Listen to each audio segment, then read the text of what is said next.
Angin puting beliung di Perum Kahuripan Nirwana Sidoarjo.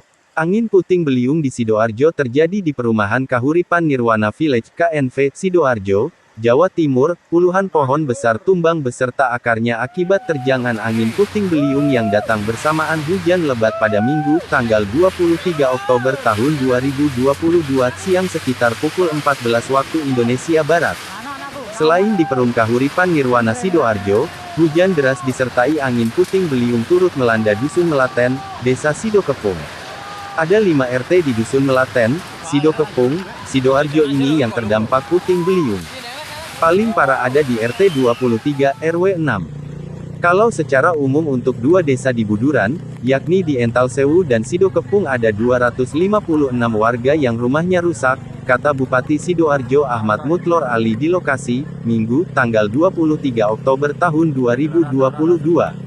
Dampak terjangan angin puting beliung di Sidoarjo, ratusan rumah warga rusak parah. Untuk data sementara rumah yang rusak akibat angin kencang ada di 4 desa 3 kecamatan, kata Kepala BPBD Kabupaten Sidoarjo Dwijo Prawito saat dikonfirmasi, Minggu, tanggal 23 Oktober tahun 2022. Dwijo menjelaskan, dari 3 desa tersebut yang mengalami kerusakan terbanyak ada di Dusun Melaten Desa Sidokepung.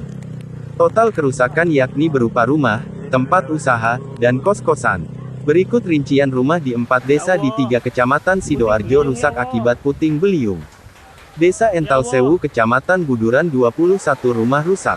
Desa Sidokepung Kecamatan Buduran 268 rumah 57 tempat kos rusak. Desa Jati Kecamatan Kota Sidoarjo 3 rumah rusak. Desa Tanjung Sari Kecamatan Taman 2 rumah dan 1 tempat usaha rusak. Sehingga total rumah terdampak akibat terjangan puting beliung di Sidoarjo adalah sebanyak 294 bangunan rusak.